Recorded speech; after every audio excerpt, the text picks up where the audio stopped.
हाय। हम लोग twelfth class के पॉलिटिकल साइंस को कंटिन्यू कर रहे हैं। ट्वेल्थ क्लास के पॉलिटिकल साइंस की जो दूसरी बुक है इंडियन पॉलिटिक्स सिंस इंडिपेंडेंस, उसका फर्स्ट चैप्टर था चैलेंजेस ऑफ नेशन बिल्डिंग। दूसरा चैप्टर है era of one party dominance. तीसरा चैप्टर है पॉलिटिक्स ऑफ प्लान डेवलपमेंट। तो era of one party dominance वो हमारे सिलेबस में नहीं है इस बार, इसीलिए हम पॉलिटिक्स ऑफ प्लान डेवलपमेंट का आज रिवीजन वीडियो बना रहे हैं। आज के वीडियो में एक साथ हम कोशिश करेंगे इसको ख़त्म करने का। तो अगर आप देखिएगा बुक के सिलेबस के हिसाब से ये दूसरा हो गया है, बुक के हिसाब से ये तीसरा चैप्टर है। तो हम लोग आज शुरू कर रहे हैं पॉलिटिक्स ऑफ प्लान डेवलपमेंट। जो पॉलिटिक्स ऑफ प्लान डेवलपमेंट से पहले हम थोड़ा सा रिमाइंड कराने की कोशिश करेंगे। जो हमारा फर्स्ट चैप्टर था चैलेंजेस ऑफ नेशन बिल्डिंग, उसमें गवर्नमेंट के सामने बहुत सारे चैलेंजेस थे और बहुत सारे गोल्स थे। जो मौजूदा गवर्नमेंट थी, आज़ादी के बाद जो गवर्नमेंट बनी, तो गवर्नमेंट के सामने कुछ गोल्स थे और चैलेंजेस थे। तो गवर्नमेंट के सामने गोल क्या था? गवर्नमेंट के सामने गोल था डेमोक्रेसी कायम करना और डेवलपमेंट करना, ये गोल था। चैलेंजेस भी ऐसे ही थे कि डेमोक्रेसी कायम करना, इस पर सभी लोग जो है वो एक राय रखते थे कि इंडिया में डेमोक्रेटिक गवर्नमेंट बनेगी। दूसरी कि यूनिटी और इंटीग्रिटी को मेंटेन करके रखना है। और क्यों यूनिटी इंटीग्रिटी को क्यों मेंटेन करना है? क्योंकि हाल फिलहाल में ही देश का पार्टीशन हो चुका था धर्म के नाम पर, तो आगे किसी तरीके की और डिवीज़न नहीं होनी चाहिए, तो यूनिटी बरकरार रखनी है। और तीसरा जो चैलेंजेस था वो पूरे कंट्रीज़ के लिए डेवलपमेंट करना और उस डेवलपमेंट का फ़ायदा समाज सोसाइटी के सभी तबके को मिलना चाहिए। तो इसको चैलेंजेस क्यों कहा गया कि ये सारे चैलेंजेस थे? तो चैलेंजेस इसलिए कहा गया क्योंकि इंडिया में डेमोक्रेसी कायम करना, इतने बड़े कंट्रीज़ में जो इतनी आबादी थी और ज़्यादातर आबादी लिटरेट थी, इलिटरेट थी, तो उन सब कंट्रीज़ में जो डेमोक्रेसी कायम करना हकीकत में चैलेंज था। पहले कभी इलेक्शन नहीं हुआ, पहले ज़्यादातर लोग इलिटरेट थे तो डेमोक्रेसी का मतलब नहीं समझते थे, डेमोक्रेटिक सिस्टम नहीं समझते थे। तो वैसे कंट्रीज़ में जहाँ पर कभी 4-4,500 साल से हमेशा जो है वो मोनार्की सिस्टम रहा हो, फिर कॉलोनियल हुकूमत रहा हो, जब पहले कभी लोगों को वोटिंग का एक्सपीरियंस नहीं हो, तो वैसे कंट्री में डेमोक्रेसी कायम करना चैलेंज ही था। और चैलेंज ही साबित हुआ, जो आप इससे पहले वाले चैप्टर में देखेंगे कि इलेक्शन कमीशन बनाई गई और इलेक्शन कमीशन बनाने के बाद जब वोटर लिस्ट वगैरह बनाई गई, कंस्टिट्यूएंसी ड्रॉ की गई और पहली बार जब वोटर लिस्ट बनाया गया तो उसको रिजेक्ट कर दिया गया और फिर उसके बाद दूसरी बार बनाई गई। फिर एक साथ जो है सारे जो है जो लोकसभा का इलेक्शन था, विधानसभा का इलेक्शन था, ये सब एक साथ करवाया गया। तो ये एक बहुत बड़ा चैलेंज था, मोमेंटियस चैलेंज था, तो इसीलिए चैलेंज कहा गया। अब दूसरी बात है यूनिटी एंड इंटीग्रिटी मेंटेन करना भी चैलेंज क्यों था? तो यूनिटी एंड इंटीग्रिटी मेंटेन करना चैलेंज इसलिए था क्योंकि धर्म के नाम पर ऑलरेडी देश का पार्टीशन हो चुका था और इंडिया में अलग अलग जाति, अलग अलग धर्म, अलग अलग कास्ट, अलग अलग सोशल स्टेटस, अलग अलग कलर और बहुत सारे पैमाने पर इंडिया में बहुत ज़्यादा डाइवर्सिटी है। ठीक है, तो इतने डाइवर्स कंट्री को एकजुट कर करके रखना एक चैलेंज ही था। देश की यूनिटी और इंटीग्रिटी मेंटेन करके रखना एक चैलेंज था। और तीसरा डेवलपमेंट करना इसलिए चैलेंज था क्योंकि हमेशा से हमेशा से जो है मोनार्कियल सिस्टम था और पिछले 200 सालों से कॉलोनियल सिस्टम था, जहाँ पर 200 सालों में अंग्रेज़ों ने अच्छा खासा एक्सप्लॉयटेशन किया था। लोगों की हालत बद से बदतर थी, बड़े पैमाने पर सोशल डिस्पैरिटीज़ थी, इलिटरेसी है, पॉवर्टी है और भी डिस्पैरिटीज़ वगैरह, इनइक्वलिटीज़ और भी जो है अनटचेबिलिटी, ये सब बहुत ज़्यादा था। ठीक इसी वजह से गवर्नमेंट के सामने एक चैलेंज था कि हम डेवलपमेंट करें, यहाँ के लोगों को इन सब डिस्पैरिटीज़ को दूर करें और जो इस डेवलपमेंट का फ़ायदा सोसाइटी के सभी तबके को मिलना चाहिए, सोसाइटी के सभी ग्रुप को मिलना चाहिए। तो ये सब शुरुआती गोल एंड चैलेंजेस थे। इसी सब गोल एंड चैलेंजेस में एक चैलेंज क्या था? डेवलपमेंट करना। तो इसी से हमारे चैप्टर का नाम है पॉलिटिक्स ऑफ प्लान डेवलपमेंट। जैसे आज़ादी के बाद जो डेवलपमेंट हुआ तो वो जो है प्लान तरीके से डेवलपमेंट हुआ, उसी सब चीज़ को हम देखेंगे। यहाँ देखिए सबसे पहला क्या है? Goal and challenges of the nation building. Nation building की क्या क्या गोल एंड चैलेंजेस थी वो हम देख लिए। दूसरा क्या है? Indian economy at the eve of independence. इससे पहले देखेंगे कि इंडियन इकोनॉमी की क्या हालत थी आज़ादी के वक्त। तो ईव ऑफ इंडिपेंडेंस कहने का मतलब आज़ादी के जस्ट बाद, आज़ादी के वक्त इंडियन इकोनॉमी की हालत क्या थी। तो देखिए इंडियन इकोनॉमी की क्या हालत थी। डिपेंडेंस ऑन द एग्रीकल्चर, ज़्यादातर लोग हमारे एग्रीकल्चर पर डिपेंड थे। हम कह सकते हैं 75% से 75% एंड मोर पीपल जो है थे वो एग्रीकल्चर में इंगेज थे और कंप्लीट एग्रीकल्चर पर जो है इकोनॉमी की डिपेंडेंसी थी। जीडीपी भी का बड़ा तबका जो है एग्रीकल्चर पर डिपेंड कर रहा था, मतलब जीडीपी में ज़्यादा कंट्रीब्यूशन एग्रीकल्चर का था और हमारी आबादी का जो है 4/3 हिस्सा, ठीक है, 4/3 मतलब कि 4 हिस्से में से 3 हिस्सा, ठीक है, वो हिस्सा जो एग्रीकल्चर पर डिपेंड थे। तो अगर जो चाहती थी कि अगर गवर्नमेंट चाहती थी डेवलपमेंट करे तो इन सब जो है एग्रीकल्चर को फोकस करना था, एग्रीकल्चर के लोगों की तरक्की करनी थी, क्योंकि ज़्यादातर तबका एग्रीकल्चर में डिपेंड थी। दूसरा, poor growth of the industries, ठीक है, तो इंडस्ट्रीज वगैरह, एक तो पहला बात डिपेंडेंसी ऑन एग्रीकल्चर, और एग्रीकल्चर का भी वो बैकवर्डनेस था, ये भी एग्रीकल्चर जो था वो बैकवर्ड था, मतलब एग्रीकल्चर की बहुत ज़्यादा तरक्की नहीं हुई थी, एग्रीकल्चर में ज़्यादा रेनफॉल पर डिपेंड करते थे, वल्नरेबिलिटी थी, कभी बारिश हुई तो फसल हो गया, बारिश नहीं हुई तो फसल अच्छी नहीं हुई, ये सब प्रोडक्टिविटी लो थी, तो ये सब जो है वो प्रॉब्लम था।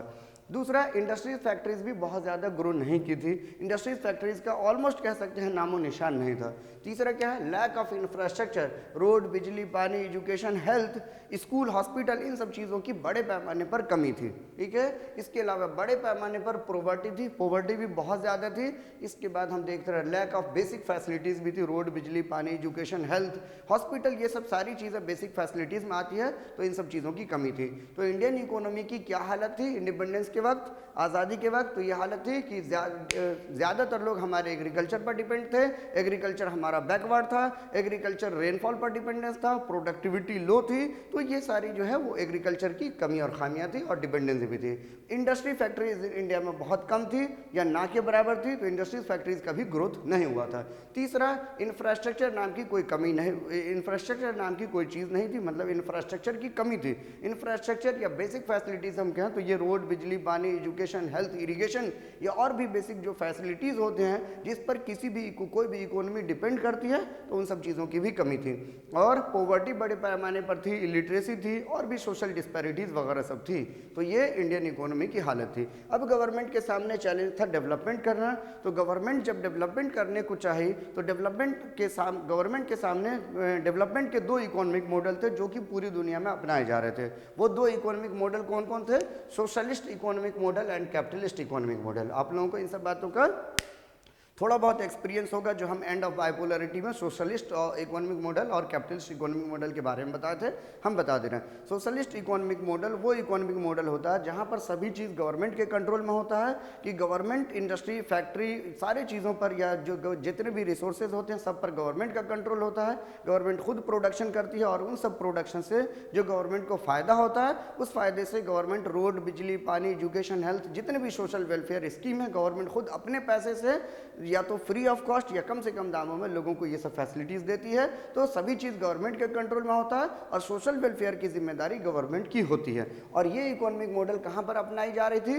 ठीक है, जो रशिया में या यूएसएसआर में। और हम देखते हैं इंडिया जिस टाइम आज़ाद हुआ पूरी दुनिया 2 ग्रुप में बटी हुई थी, यूएस और यूएसएसआर। तो यूएसएसआर सोशलिस्ट इकोनॉमिक मॉडल अपनाई हुई थी। इसके अलावा देखते हैं कैपिटलिस्ट इकोनॉमिक मॉडल क्या होता है। इसको free market, socialist economic model को गवर्नमेंट कंट्रोल्ड इकोनॉमी कहा जाता है। अब कैपिटलिस्ट इकोनॉमिक मॉडल जो दूसरा इकोनॉमिक मॉडल था जो कि अमेरिका अपना रहा था, तो ये इस इकोनॉमिक मॉडल में क्या होता है कि सभी चीज़ जो है वो प्राइवेटाइज होता है, गवर्नमेंट का कोई कंट्रोल नहीं होता है। गवर्नमेंट छोड़ देती है कि सभी चीज़ों को प्राइवेट लोगों के हाथ में, कि जिसके पास पैसा है, जिसके पास पूंजी है, वो अपना इंडस्ट्री फैक्ट्री सेटअप करे, वो प्रोडक्शन करे, और प्रोडक्शन मार्केट के डिमांड के हिसाब से होगा। कि इसी को मार्केट इकोनॉमी भी कहते हैं, कि अगर मार्केट में जिस चीज़ों का डिमांड है उस चीज़ों की प्रोडक्शन होगी, जिसका डिमांड नहीं उसकी प्रोडक्शन अब जो हो या नहीं हो उससे कोई मतलब नहीं है। अगर किसी चीज़ों का डिमांड ज़्यादा है तो प्रोड्यूसर प्राइस ज़्यादा रखेगा, और डिमांड कम है तो कम रखेगा। मतलब मार्केट के डिमांड के हिसाब से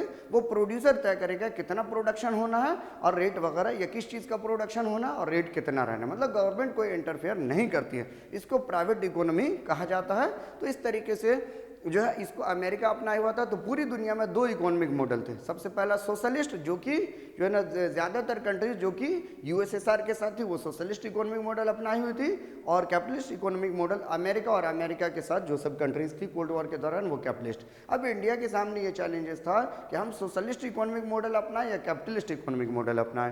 तो इंडिया में अब देखिए, जो सोशलिस्ट इकोनॉमिक मॉडल को लेफ्ट विंग लोग ग्रुप सपोर्ट कर रहे थे और कैपिटलिस्ट इकोनॉमिक मॉडल को राइट विंग लोग सपोर्ट सपोर्ट कर रहे थे। अब लेफ्ट विंग और राइट विंग होता क्या है, तो किसी भी कंट्री में वो पार्टी या वो लोग जो गरीब मजदूर की तरफदारी करते हैं, जो गरीब मजदूर की तरक्की के लिए बात करते हैं, जो दबे कुचले या जो पुअर लोगों की तरक्की की आवाज़ उठाते हैं या उसके तरक्की के लिए डिमांड करते हैं, तो वो लोग लेफ्ट विंग कहलाते हैं। तो जैसे इंडिया में कम्युनिस्ट पार्टी है, इंडिया में कम्युनिस्ट पार्टी है, तो कम्युनिस्ट पार्टी हमेशा से गरीब मजदूर इन सब के लिए आवाज़ उठाती है, गरीबों मजदूरों के लिए आवाज़ उठाती है और सोसाइटी में बराबरी कायम करने के लिए आवाज़ उठाती है। तो ये जो है सोशलिस्ट इकोनॉमिक मॉडल को सपोर्ट कर रही थी। और राइट विंग जो होती है, राइट विंग पार्टी वो पार्टी होती है जो जनरली, जो हम कह सकते हैं जो इन्फ्लुएंशियल लोग होते हैं, जो पैसे वाले होते हैं, जो कैपिटलिस्ट लोग होते हैं, उनको फेवर करती है। ठीक है, तो राइट विंग सपोर्ट कर रही थी कैपिटलिस्ट को। अब इंडिया के सामने ये चैलेंजेस था कि हम लेफ्ट विंग की बात माना या राइट विंग की बात माना, हम सोशलिस्ट इकोनॉमिक मॉडल अपनाएं या कैपिटलिस्ट इकोनॉमिक मॉडल अपनाएं अपने यहाँ तरक्की करने के लिए, अपने यहाँ डेवलपमेंट करने के लिए। तो इंडिया जो है जुडिशियस तरीके से इसका जो सॉल्यूशन निकालती है। वो सॉल्यूशन क्या निकालती है, इंडिया जो है वो मिक्स्ड इकोनॉमिक मॉडल अपनाती है। ये याद रखना, इंडिया कैसा इकोनॉमिक मॉडल अपनाती है, मिक्स्ड इकोनॉमिक मॉडल। इसका मतलब है कि कुछ चीज़ जो है वो प्राइवेट लोगों के हाथ में रहेगा और कुछ चीज़ गवर्नमेंट के कंट्रोल में होगा, गवर्नमेंट कंट्रोल में होगा, पब्लिक जिसको कहते हैं गवर्नमेंट कंट्रोल।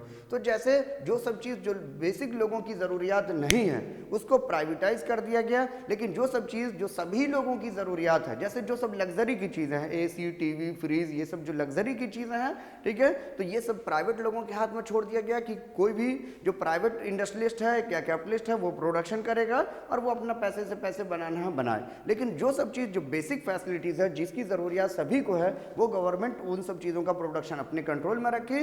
जैसे रोड, बिजली, पानी, एजुकेशन, हेल्थ, जो सोशल वेलफेयर की सारी चीज़ें हैं जिसकी ज़रूरियात सभी को है, वो गवर्नमेंट अपने कंट्रोल में रखे। और गवर्नमेंट जो है ये सब फैसिलिटीज़ जो है लोगों को फ्री ऑफ कॉस्ट या कम से कम दामों में देने का वादा की और गवर्नमेंट अवेलेबल करवाए। तो इसी को कहा जाता है मिक्स्ड इकोनॉमिक मॉडल, जो कि ये प्राइवेट हो गया कैपिटलिस्ट और ये हो गया सोशलिस्ट। ठीक है, तो प्राइवेट जो आप कह सकते हैं कि मिक्स्ड इकोनॉमिक मॉडल में कैपिटलिस्ट और सोशलिस्ट का मिक्स अपनाया गया। कैपिटलिस्ट मतलब कुछ चीज़ जो प्राइवेट लोगों के हाथ में दे दिया गया, और सोशलिस्ट जो ज़्यादातर चीज़ें गवर्नमेंट के कंट्रोल में रखी गई। तो इंडिया कैसा इकोनॉमिक मॉडल अपनाया, मिक्स्ड इकोनॉमिक मॉडल अपनाया। जबकि इंडिया में बहुत ज़्यादा डिबेट चल रहा था कि प्राइवेट को, कुछ लोगों का कहना था कि हम जो है कैपिटलिस्ट इकोनॉमिक मॉडल अपनाए, जैसे BR अम्बेडकर साहब थे, स्वतंत्र पार्टी वगैरह सब थी, वो उन लोगों का नज़रिया था कि हम अमेरिका में जैसा इकोनॉमिक मॉडल अपनाया जा रहा है हम वैसा इकोनॉमिक मॉडल अपनाएं। लेकिन गांधी जी और बाकी जो भी सोशलिस्ट लीडर्स थे, वो पंडित जवाहरलाल नेहरू वगैरह सोशलिस्ट इकोनॉमिक मॉडल को फेवर कर रहे थे। लेकिन फाइनली ये फैसला लिया गया, ना ही हम सोशलिस्ट अपना रहे हैं, ना ही हम कैपिटलिस्ट अपना रहे हैं, हम सोशलिस्ट और कैपिटलिस्ट का मिक्स्ड, जिसको मिक्स्ड इकोनॉमिक मॉडल कहते हैं, वो अपना रहे हैं। तो फाइनली मिक्स्ड इकोनॉमिक मॉडल अपनाया गया। अब मिक्स्ड इकोनॉमिक मॉडल जब अपना लिया गया तो बात हुई कि हमारे पास जो है वो रिसोर्सेज की बहुत ज़्यादा कमी है। हम पिछले 200 सालों का एक्सप्लॉयटेशन देखे हैं और इस एक्सप्लॉयटेशन की वजह से इंडिया की GDP या इनकम वगैरह बहुत कम था। और इस इनकम को जो है ना हमको प्रायोरिटाइज तरीके से खर्च करना था कि हम एजुकेशन में खर्च करें, हेल्थ में खर्च करें, या कहाँ पर किन चीज़ों को खर्च करें। पहले हम एग्रीकल्चर को ज़्यादा फोकस करें या पहले हम इंडस्ट्रीज़ को ज़्यादा फोकस करें, हम किन किन चीज़ों पर ज़्यादा प्रायोरिटाइज करें। तो अब नौबत आ गई कि प्लानिंग के तहत, क्योंकि हमारे पास रिसोर्स कम है लेकिन हमारे पास जो जिम्मेदारियां ज़्यादा है, तो हम अपने रिसोर्सेज को वेस्ट नहीं होने दें, हम अपने रिसोर्सेज को प्लानिंग के तहत खर्च करें। प्लानिंग होता भी क्या है, प्लानिंग को आप कैसे डिफाइन करेंगे? प्लानिंग यही होता है कि आपके पास जो भी अवेलेबल रिसोर्सेज हैं उस अवेलेबल रिसोर्सेज का बेहतरीन इस्तेमाल या बेस्ट यूजेज क्या है, आप वो जो है तय करें कि आपको ज़्यादा ज़रूरी कहाँ खर्च करना है, तो आप वो प्रायोरिटीज तय करें। ठीक है, तो इंडिया में प्लानिंग की नौबत आ गई। प्लानिंग की नौबत क्योंकि रिसोर्स की स्कार्सिटी थी, रिसोर्स किसी जगह पर ज़्यादा है, किसी जगह पर कम है, कोई जगह जो सेल्फ सफिशिएंट है, कोई जगह जो लैग कर रही है रिसोर्सेज के लिए, और ऑलरेडी रिसोर्स हमारे पास कम है। तो इस कम रिसोर्सेज को हम बेहतर इस्तेमाल कैसे कर सकें, इसके लिए इंडिया में प्लानिंग की ज़रूरत थी। तो ऐसे आपसे पूछा जा सकता है कि why India choose the planned economic development. India planned economic development क्यों चूज़ किया? तो इस वजह से क्योंकि अलग अलग लोगों की अलग अलग राय थी, सोशलिस्ट, कैपिटलिस्ट वगैरह को लेकर के भी, और प्राइवेट और जिसको हम प्राइवेट और पब्लिक जिसको गवर्नमेंट कहते हैं, इन सब चीज़ों को लेकर के भी, और रिसोर्स की स्कार्सिटी थी, एक्सप्लॉयटेशन हुआ, ठीक है, और हमारे पास जो है रिसोर्स इतनी नहीं थी, लेकिन जिम्मेदारियां बहुत सारी चीज़ें थी। और प्लानिंग इसलिए भी ज़रूरी है कि इंडिया के किसी हिस्से में रिसोर्स की सेल्फ सफिशिएंसी है तो दूसरे जगह पर लैक ऑफ रिसोर्सेज है, तो इन सब चीज़ों की वजह से ज़रूरी था कि हम प्लानिंग के तहत डेवलपमेंट करें। तो देखिए प्लानिंग के तहत, प्लानिंग का क्या है,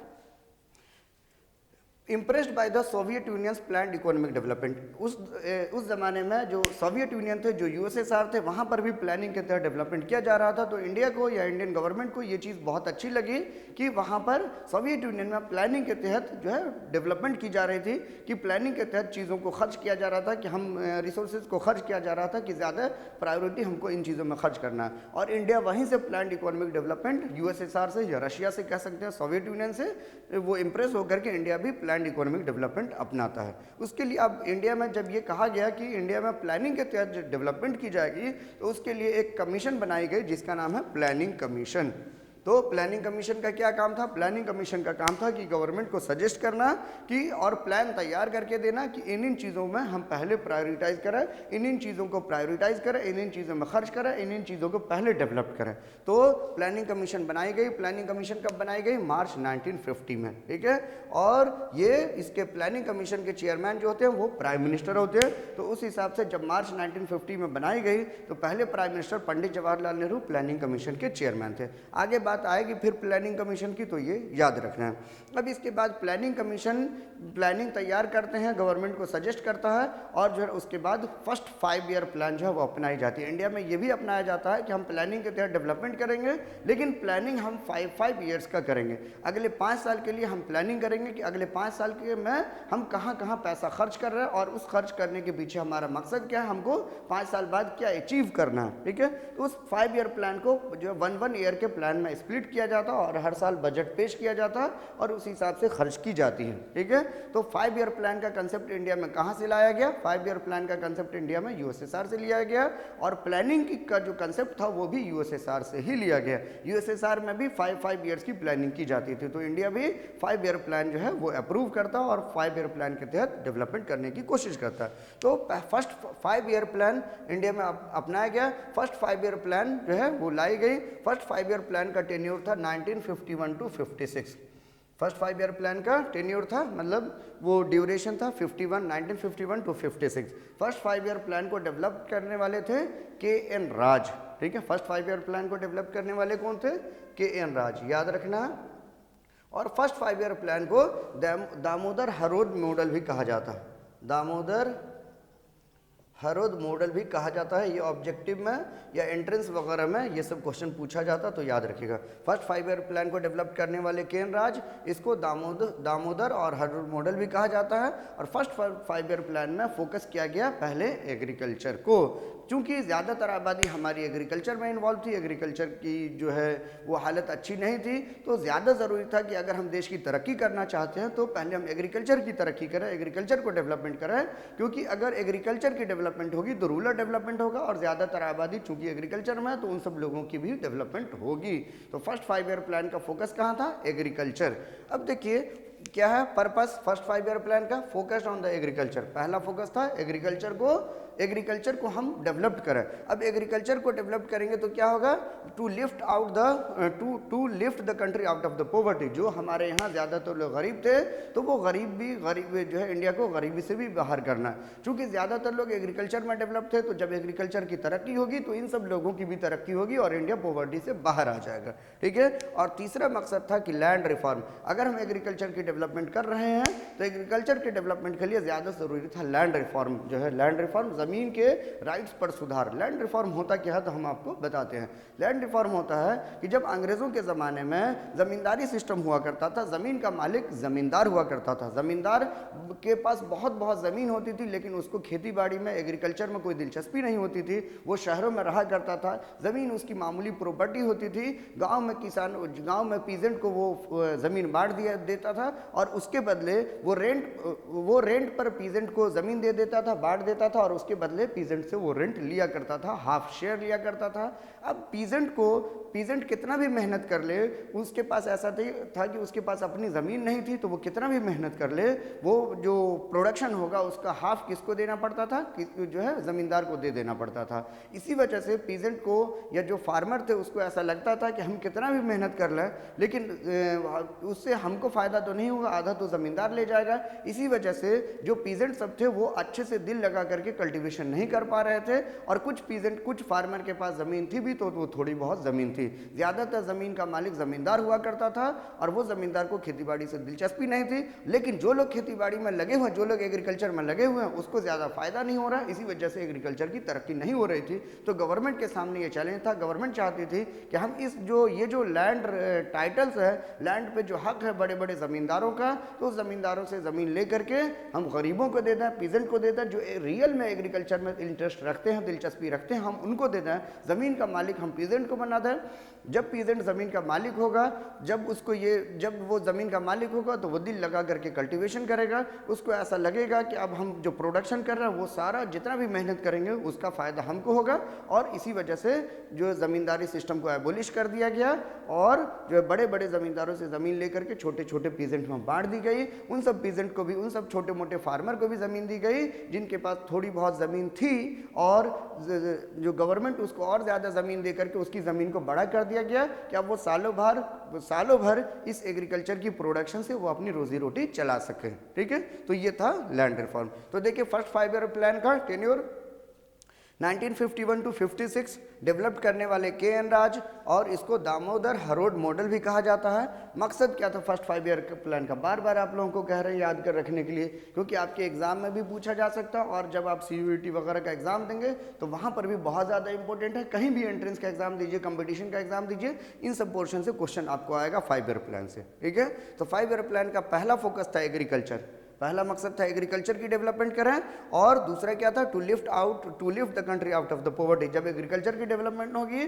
तो ज़्यादातर लोगों की डेवलपमेंट होगी, और कंट्री को पॉवर्टी से या यहाँ के लोगों को गरीबी से बाहर निकाला जाएगा, और लैंड रिफॉर्म करना। अब दूसरी तरफ आइए, इस तरफ हम देखते हैं सेकेंड 5 ईयर प्लान के बारे में बात करते हैं। सेकेंड 5 ईयर प्लान का जो टेन्योर था 1956 to 61, second 5 year plan 1956 to 61, और इसको डेवलप करने वाले कौन थे, तो PC महलनोबिस, और याद रखिएगा इसीलिए इसको महलनोबिस प्लान भी कहते हैं, इसको महलनोबिस प्लान भी कहते हैं। जैसे फर्स्ट 5 ईयर प्लान को हरोड दामोदर प्लान भी कहते हैं, इसको PC महलनोबिस कहते हैं। ठीक है, अब देखिए सेकेंड 5 ईयर प्लान का मकसद क्या था। सेकेंड 5 ईयर प्लान का मकसद था कि लार्ज और हेवी इंडस्ट्रीज, मतलब कि जो लार्ज इंडस्ट्रीज है, हेवी इंडस्ट्रीज है, हम उन सब चीज़ों में ये करें। फर्स्ट 5 ईयर प्लान का मकसद था एग्रीकल्चर में डेवलपमेंट, लेकिन सेकेंड 5 ईयर प्लान में ही ये ऑब्जेक्टिव को बदल करके कि अब इंडस्ट्रीज कर दी गई कि हम एग्रीकल्चर की डेवलपमेंट तो कर लिए, लेकिन हमारे यहाँ ज़रूरी है इंडस्ट्रीज़ की भी डेवलपमेंट करें। जब इंडस्ट्रीज फैक्ट्रीज बैठेगी तो इंडस्ट्रीज़ में एग्रीकल्चर के tools, equipments, fertiliser, irrigation pump और पाइप वगैरह सब बनाए जाएंगे, और उससे हमारे एग्रीकल्चर का भी मॉडर्नाइजेशन होगा। और इसी वजह से सेकेंड 5 ईयर प्लान में इंडस्ट्रीज, फैक्ट्रीज वगैरह सब में खर्च किया गया कि हमारे यहाँ बड़े बड़े हेवी इंडस्ट्रीज वगैरह सब बैठाए जाएंगे, आयरन, स्टील और भी अदर इंडस्ट्रीज वगैरह सब बड़े बड़े बैठाए जाएंगे, और देश को सेल्फ सफिशिएंट बनाया जाएगा। जो बहुत सारे इक्विपमेंट्स वगैरह सब हम बाहर से इंपोर्ट कर रहे थे, तो उन सब इंपोर्ट्स को ख़त्म करना और कंट्री को सेल्फ सफिशिएंट बनाना है। अब आगे देखिए क्या है, प्रोमोशन ऑफ इंडिजीनियस इंडस्ट्रीज, मतलब हेवी इंडस्ट्रीज कहने का मतलब कि अपने देश में ही बहुत सारी इंडस्ट्रीज, फैक्ट्रीज वगैरह खोली जाएगी और उसको बढ़ावा दिया जाएगा। अब उससे क्या होगा, रिडक्शन ऑफ इंपोर्ट्स, जो बहुत सारे चीज़ जो इंडस्ट्रीज फैक्ट्रीज में बनने वाले जो सामान हम बाहर से जो इंपोर्ट कर रहे हैं, वो सब इंपोर्ट हमारा कम हो जाएगा, और जो प्रोडक्शन होगी वो बाहर हम एक्सपोर्ट भी करेंगे, हम जो है ना एक्सपोर्ट भी करेंगे। और डेवलपिंग इंफ्रास्ट्रक्चर, मतलब रोड, बिजली, पानी, एजुकेशन, हेल्थ, इरिगेशन, इन सब चीज़ों को भी हम डेवलप करेंगे। तो ये सब सारी जो है वो पर्पस थी। अगर आपसे एक लाइन में पूछा जाए तो आपको बताना हेवी इंडस्ट्रीज डेवलप करना। जब हेवी इंडस्ट्रीज हमारा डेवलप्ड होगा तो उससे और भी फायदा होगा। उससे क्या फ़ायदा होगा कि हमारा जो हमारे यहाँ जब इंडस्ट्री फैक्ट्रीज वगैरह सब बैठेगी तो जो सब चीज़ अभी हम फॉरेन कंट्री से जो इंपोर्ट कर रहे हैं वो सब जो है हमको इंपोर्ट नहीं करना पड़ेगा, हम अपने यहाँ खुद ही उन सब चीज़ों को प्रोड्यूस करेंगे और फिर हम क्या करेंगे, एक्सपोर्ट भी करेंगे। जब हमारे यहाँ प्रोडक्शन ज़्यादा होगा तो हम फॉरेन कंट्रीज़ में एक्सपोर्ट भी करेंगे। और ये जब इंडस्ट्रीज फैक्ट्रीज वगैरह सब बैठेगी तो इंफ्रास्ट्रक्चर वगैरह भी डेवलप होगा, रोड, बिजली, पानी, ये एजुकेशन, हेल्थ, इन सब चीज़ों में भी खर्च होगा। अब आगे देखिए प्रॉब्लम ऑफ एग्रीकल्चर। एग्रीकल्चर हम लोगों को चूंकि 2 5 ईयर प्लान ही पढ़ने हैं, ठीक है, उससे ज़्यादा नहीं पढ़ना है। थर्ड 5 ईयर प्लान अगर आप देखिएगा तो थोड़ा बहुत बता देते हैं। थर्ड 5 ईयर प्लान जो है 61 to 66 चला। इसके बाद जो है फोर्थ 5 ईयर प्लान वो नहीं चला क्योंकि 66 से 69 वो 3-1 ईयर का प्लान चला जिसको हम प्लान हॉलीडे कहते हैं। वो इस वजह से नहीं चला क्योंकि थर्ड 5 ईयर प्लान तो चला, थर्ड 5 ईयर प्लान 61 to 66 चला, लेकिन अब आप देखिएगा 66 में इंडिया और पाकिस्तान वॉर चल रहा था, उससे पहले 62 में वॉर हो चुका था इंडिया और चाइना से, 65 में इंडिया पाकिस्तान से वॉर हुआ। उसी के साथ साथ देश में 1955 और 56 में एक हेवी ड्राउट आया जिस वजह से सूखा पड़ गया और यहाँ पर अच्छी फसल नहीं हुई। फसल नहीं होने की वजह से यहाँ पर खाने पीने की भी किल्लत थी, तो देश में इकोनॉमिक क्राइसिस चल रहा था। और इकोनॉमिक क्राइसिस की वजह से चूंकि अच्छा वॉर हुआ था तो वॉर में अच्छा खासा पैसा खर्च हो गया।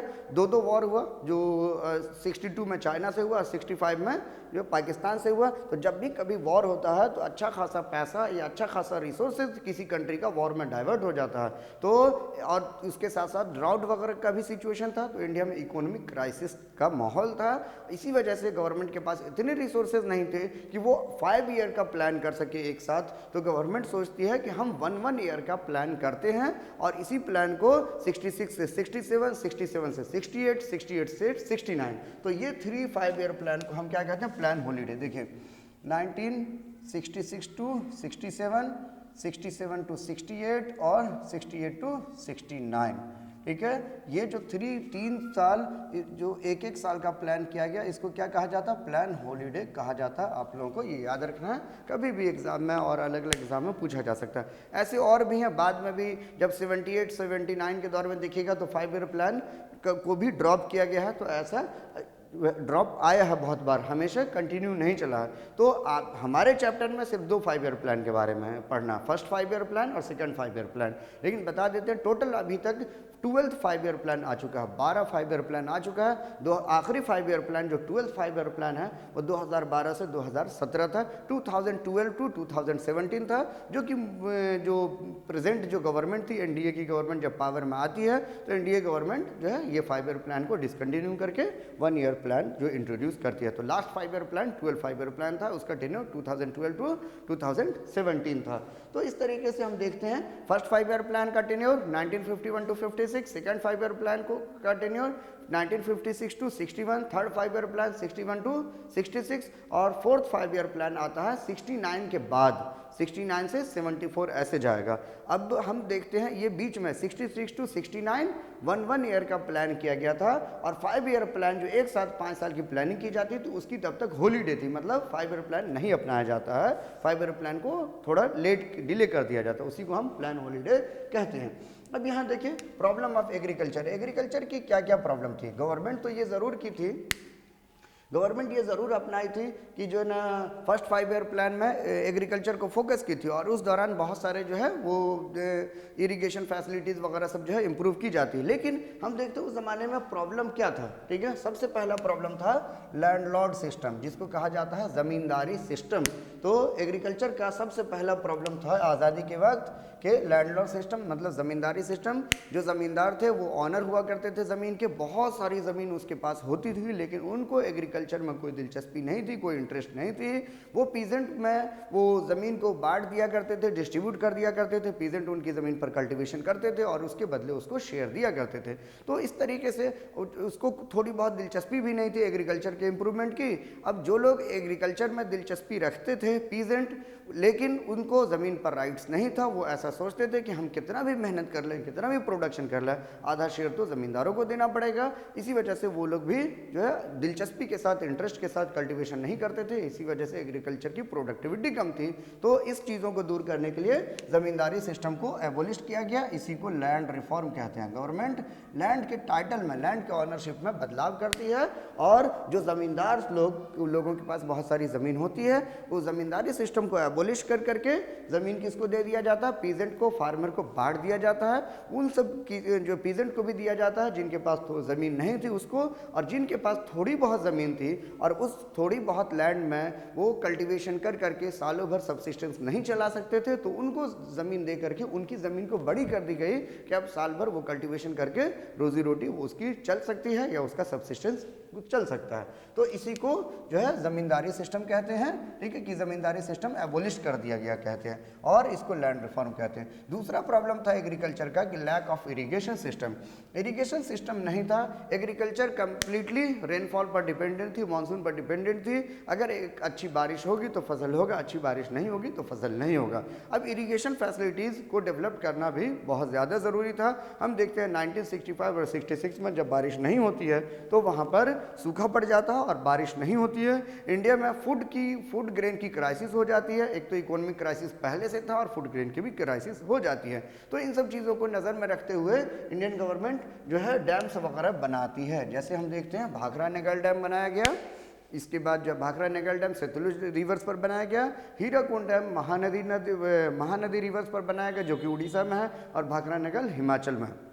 तो दो डैम्स वगैरह भी बनाए जाते हैं, फर्स्ट 5 ईयर प्लान के दौरान ही डैम्स वगैरह बनाए जाते हैं, ये लैक ऑफ इरिगेशन फैसिलिटीज़ को दूर करने के लिए। क्योंकि फर्स्ट 5 ईयर प्लान का फोकस क्या था, एग्रीकल्चर को डेवलप करना, तो इरिगेशन की फैसिलिटीज़ को डेवलप करने के लिए डैम्स बनाए जाते हैं। कौन कौन से डैम्स बने थे, भाखरा नेगल डैम जो कि सतलुज रिवर पर है, और जो है हीराकुंड डैम जो है जो महानदी रिवर्स पर बनाई जाती है। अब डैम्स जब बन रही थी तो पंडित जवाहरलाल नेहरू डैम्स के बारे में कहते हैं ये मल्टीपर्पज़ प्रोजेक्ट है। मल्टीपर्पज़ प्रोजेक्ट क्यों कहा गया, पंडित जवाहरलाल नेहरू इसके डैम्स के बारे में टेम्पल ऑफ मॉडर्न इंडिया भी बताए। तो टेम्पल ऑफ मॉडर्न इंडिया या मल्टीपर्पज़ प्रोजेक्ट इसको क्यों कहा गया है, तो मल्टीपर्पज़ प्रोजेक्ट इसलिए कहा गया है क्योंकि ये जो डैम्स थे वो सिर्फ सिंगल पर्पज़ से नहीं थे, सिर्फ इरिगेशन फैसिलिटीज़ को डेवलप करने के लिए नहीं थे, मल्टीपर्पज़ के लिए थे। मल्टीपर्पज़ कैसे, इरिगेशन के लिए भी ये काम आ जाएगा, हाइड्रो इलेक्ट्रिसिटी के लिए भी काम आ जाएगा, फ्लड कंट्रोल भी हो सकता है, फिशिंग भी हो सकता है, और भी अदर पर्पस से हम इसका डैम्स का इस्तेमाल हो सकता है। इसी वजह से जो पंडित जवाहरलाल नेहरू इसको टेम्पल ऑफ मॉडर्न इंडिया का है। क्यों, क्योंकि पुराने ज़माने में जो टेम्पल्स हुआ करता था वो बहुत सारी इकोनॉमिक एक्टिविटीज़ का हब हुआ करता था, मल्टीपर्पज़ काम करता था। लोग पूजा पाठ भी करते थे, वहाँ पर बच्चे वगैरह पढ़ते भी थे। इसके अलावा वहाँ पे टेम्पल के आसपास बहुत सारी इकोनॉमिक एक्टिविटीज़ होती थी, लोग चीज़ों को मैन्युफैक्चर करते थे, बनाते थे, एक्सचेंज किया करते थे। टेम्पल्स के पास अच्छा खासा डोनेशन भी होता था, तो वो डोनेशन जो है टेम्पल्स बैंक के तौर पर भी काम करता था। तो क्या देखते हैं कि पुराने ज़माने में टेम्पल्स मल्टीपर्पज़ काम कर रहे हैं, ठीक है। टेम्पल सिर्फ पूजा पाठ या आस्था की जगह नहीं थी, टेम्पल्स बहुत सारे चीज़ों का जो है वो जड़ हुआ करता था, वहाँ से बहुत सारी चीज़ ऑपरेट होते थे। तो जैसे कहा गया टेम्पल्स पुराने ज़माने में मल्टीपर्पज़ हुआ करता था, तो डैम्स के बारे में पंडित जवाहरलाल नेहरू कहते हैं कि डैम्स आज का मॉडर्न टेम्पल है, ठीक है, मतलब टेम्पल ऑफ मॉडर्न इंडिया, ठीक है, कि मॉडर्न इंडिया का टेम्पल से डैम के मल्टीपर्पज़ से इसका इस्तेमाल हो सकता है, इरिगेशन के फैसिलिटीज़ के लिए भी, फ्लड के कंट्रोल के लिए भी, हाइड्रो इलेक्ट्रिसिटी के लिए भी, और कहीं ना कहीं हम फिशिंग वगैरह के लिए भी हम यूज़ कर सकते हैं। तो ये याद रखिएगा, टेम्पल ऑफ मल्टीपर्पज़ डैम को क्या कहा गया, टेम्पल ऑफ मॉडर्न इंडिया। और कौन कहे, पंडित जवाहरलाल नेहरू। और डैम कौन सा बनाए गए, तो याद रखिएगा भाखरा नेगल डैम सतलुज रिवर पर बनाई गई और हीराकुंड डैम महानदी पर बनाई गई। तो ये भाखरा नेगल डैम हिमाचल प्रदेश में है और हीराकुंड डैम आप उड़ीसा में आप देख सकते हैं, ठीक है। इसके अलावा देखिए डिपेंडेंसी ऑन रेनफॉल, रेनफॉल पर डिपेंडेंट थे, इसी वजह से बारिश अच्छी हुई तो फसल होगी, नहीं बारिश हुई अच्छी फसल नहीं होगी। तो इसी वजह से बहुत सारे इरिगेशन फैसिलिटीज़ वगैरह बनाए गए और इरिगेशन फैसिलिटीज़ के लिए ही डैम और कैनाल्स वगैरह सब बनाए गए थे। इसके अलावा एग्रीकल्चर की प्रॉब्लम ये भी थी लो प्रोडक्टिविटी, के प्रोडक्टिविटी बहुत कम थी, मतलब ज़मीन उपजाऊ नहीं होती थी, ज़मीन की उपज कम थी, इसी वजह से पर हेक्टेयर लैंड में जो प्रोडक्शन होना चाहिए वो कम हुआ करता था। अब इन सब चीज़ों को दूर करने के लिए गवर्नमेंट क्या करती है, good quality of seeds were made available to increase the productivity, अच्छे किस्म के बीज अवेलेबल करवाती है फार्मर्स को, और जो है इरिगेशन फैसिलिटीज़ वगैरह और अच्छे बीज के इस्तेमाल से और फर्टिलाइज़र इन सब चीज़ों के इस्तेमाल से अपनी प्रोडक्टिविटी को बढ़ा सके। तो ये गवर्नमेंट जो प्रॉब्लम होती है एग्रीकल्चर में, उन सब प्रॉब्लम को गवर्नमेंट दूर करती है। ठीक है, अब देखिए इसी से जुड़ा हुआ एक टर्म है फूड क्राइसिस, जो इंडिया में आया, कब की बात है, 1960s कह दीजिए या 1965 और 66 हम कह सकते हैं दोनों।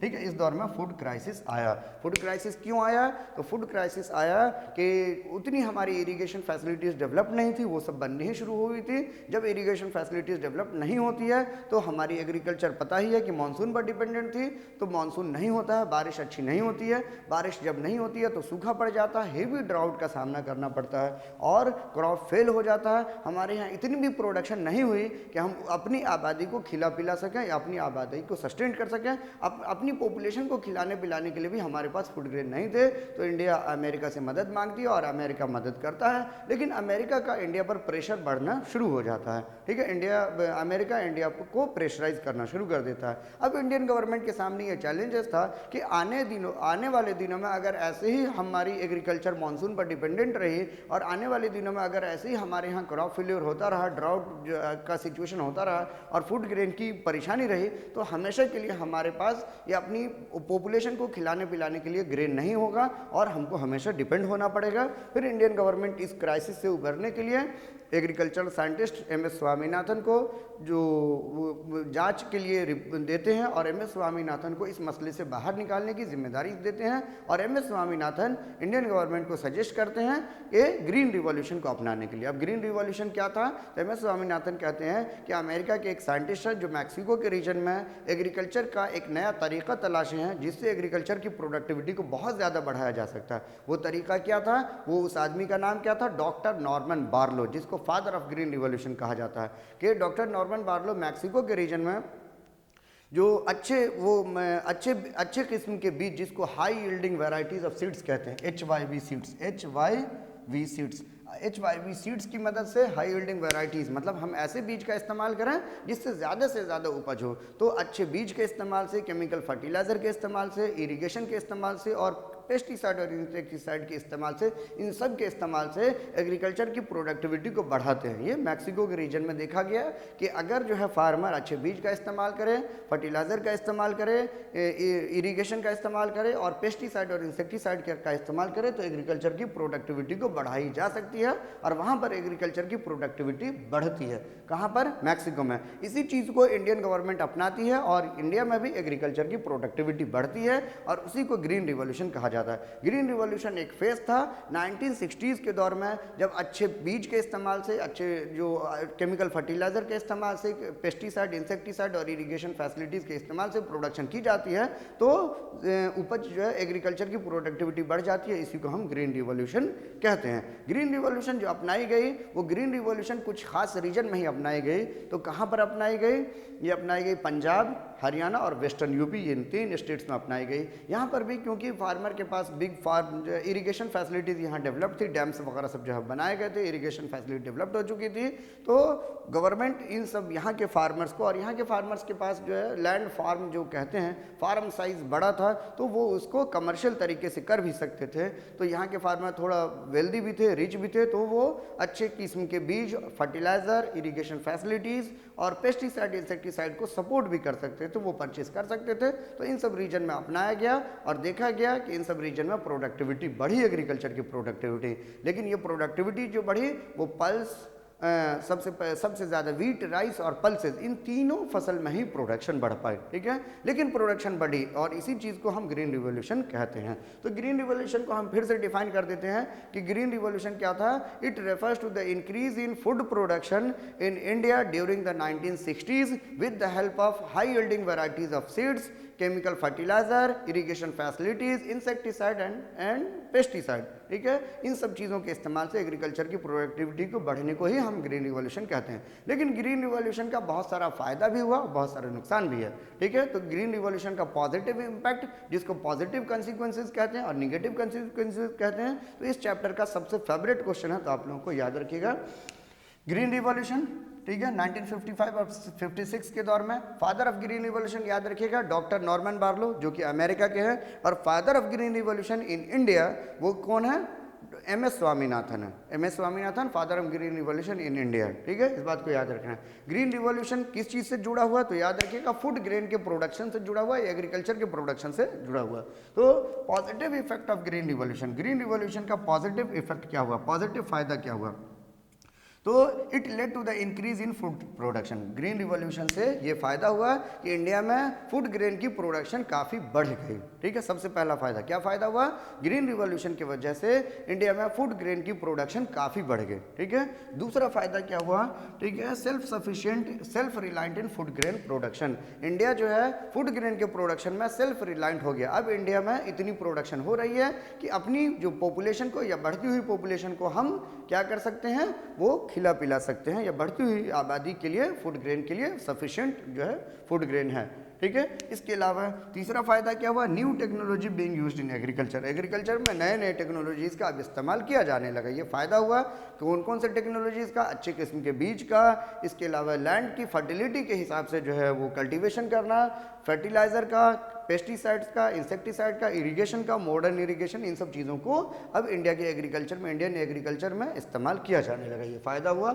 इसके अलावा कमर्शियलाइजेशन ऑफ एग्रीकल्चर, एग्रीकल्चर का कमर्शियलाइजेशन हुआ। एग्रीकल्चर का कमर्शियलाइजेशन कहने का मतलब अब सिर्फ लोग सिर्फ अपनी सब्सिस्टेंस के लिए फूड ग्रेन नहीं कल्टीवेट कर रहे हैं, मार्केट में बेचने के लिए भी फूड ग्रेन जो है वो कल्टीवेशन कर रहे हैं, कमर्शियल क्रॉप्स वगैरह सब जो है वो ग्रो कर रहे हैं। और भी फ़ायदा हुआ, एक नए मिडिल क्लास फार्मर का जो है वो राइज हुआ इंडिया में, ठीक है, जो कि पंजाब हरियाणा में आप देखिएगा वेल्दी फार्मर होते हैं, अच्छे फार्मर होते हैं, इन्फ्लुएंशियल फार्मर होते हैं, ठीक है।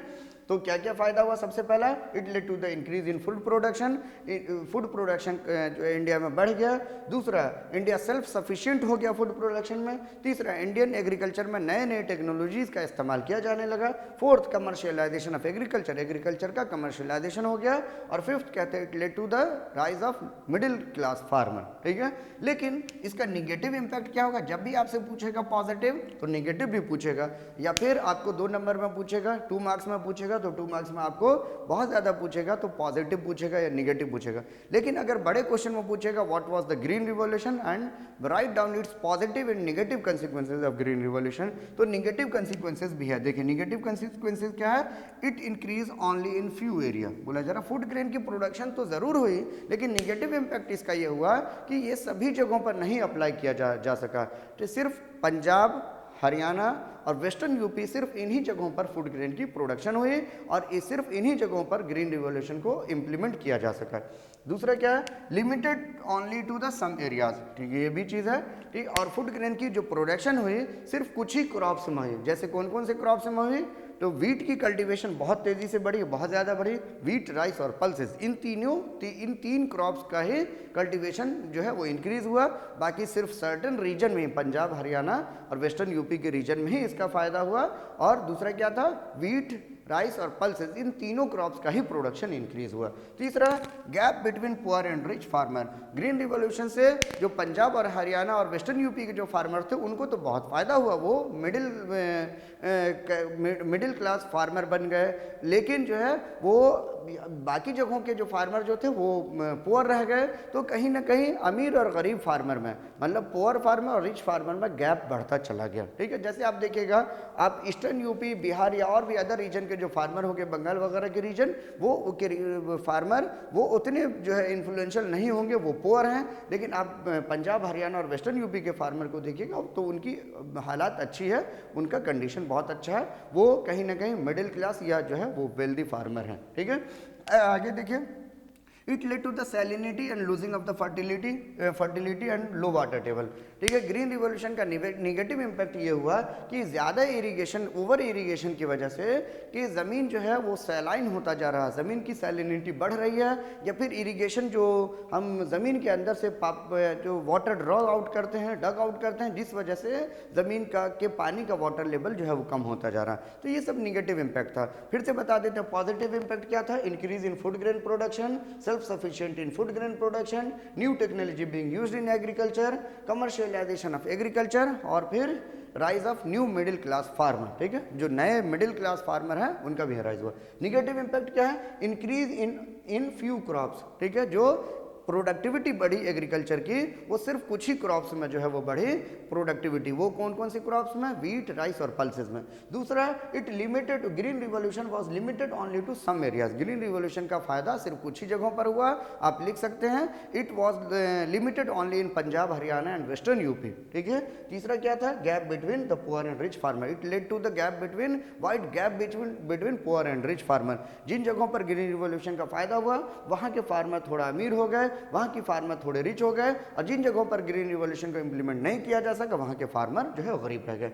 It led to the salinity and losing fertility of the soil. ठीक है, जो जिन जिन जगहों पर ग्रीन रिवॉल्यूशन का फायदा हुआ वहाँ पर हम देखते हैं जिन जिन जगहों को ग्रीन रिवॉल्यूशन के तरीके से या टेक्निक से जो है प्रोडक्शन की गई, वहाँ की जो मिट्टी है वो सैलाइन होती जा रही है, वहाँ की मिट्टी जो है फर्टिलिटी जो है लूज कर रही है, और उन सब जगहों पर ओवर इरीगेशन की वजह से या ज़रूरत से ज़्यादा पानी जो ड्रॉ किया जाता पंप की वजह से, इस वजह से ज़मीन के अंदर वाटर लेवल कम होता जा रहा है। तो ग्रीन रिवॉल्यूशन और इसका पॉजिटिव और नेगेटिव इंपैक्ट बहुत इंपॉर्टेंट टॉपिक है, आप लोग याद रखिएगा, यहाँ से क्वेश्चन बनता है। अब देखिए क्वेश्चन आता है प्रॉब्लम इन डेवलपमेंट। जब डेवलपमेंट की बात हो रही थी तो हम बताएं कि आपको बताया कि सोशलिस्ट और इकोनॉमिक मॉडल में डिबेट था कि इंडिया सोशलिस्ट इकोनॉमिक मॉडल अपनाए या इकोनॉमिक जो कैपिटलिस्ट इकोनॉमिक मॉडल अपना है। फिर देखते हैं कि और भी प्रॉब्लम था कि जो है ना एग्रीकल्चर को ज़्यादा फोकस करे या इंडस्ट्री को फोकस करे, तो इन सब चीज़ों पर डिबेट चल रहा था। तो सबसे तो यही सब प्रॉब्लम था। सबसे पहला प्रॉब्लम था एग्रीकल्चर वर्सेज इंडस्ट्रीज। मतलब इंडिया में लोग दो ग्रुप में बटे हुए थे। कुछ लोगों का कहना था कि हम पहले डेवलपमेंट में फोकस करें एग्रीकल्चर को, और कुछ लोगों का कहना था कि डेवलपमेंट के लिए हम पहले फोकस जो है वो इंडस्ट्रीज को करें। तो अब हर एक लोगों का अपना अलग अलग तर्क था। जो लोग एग्रीकल्चर को फोकस करना चाह रहे थे, जो लोग एग्रीकल्चर को सपोर्ट कर रहे थे, उनका कहना था कि चूंकि हमारी ज़्यादातर आबादी, आपको ये ऐसा क्वेश्चन लिखना पड़ेगा कि what was the debate between the agriculture industries versus industries. इस डिबेट को आप लिखिए। तो बहुत सारे लोग एग्रीकल्चर को सपोर्ट इसलिए कर रहे थे, उनका कहना था कि चूंकि हमारी ज़्यादातर आबादी एग्रीकल्चर में इन्वॉल्व है तो हम एग्रीकल्चर को ज़्यादा फोकस करेंगे तो रूरल डेवलपमेंट होगा, रूरल डेवलपमेंट होगा तो वहाँ के लोगों की डेवलपमेंट होगी, और लोगों की डेवलपमेंट होगी तो इंडिया पॉवर्टी से बाहर निकलेगा, ज़्यादातर लोगों की हालात अच्छी होगी और इंडिया आगे बढ़ेगा। इस तरीके से मतलब डेवलपमेंट होगा।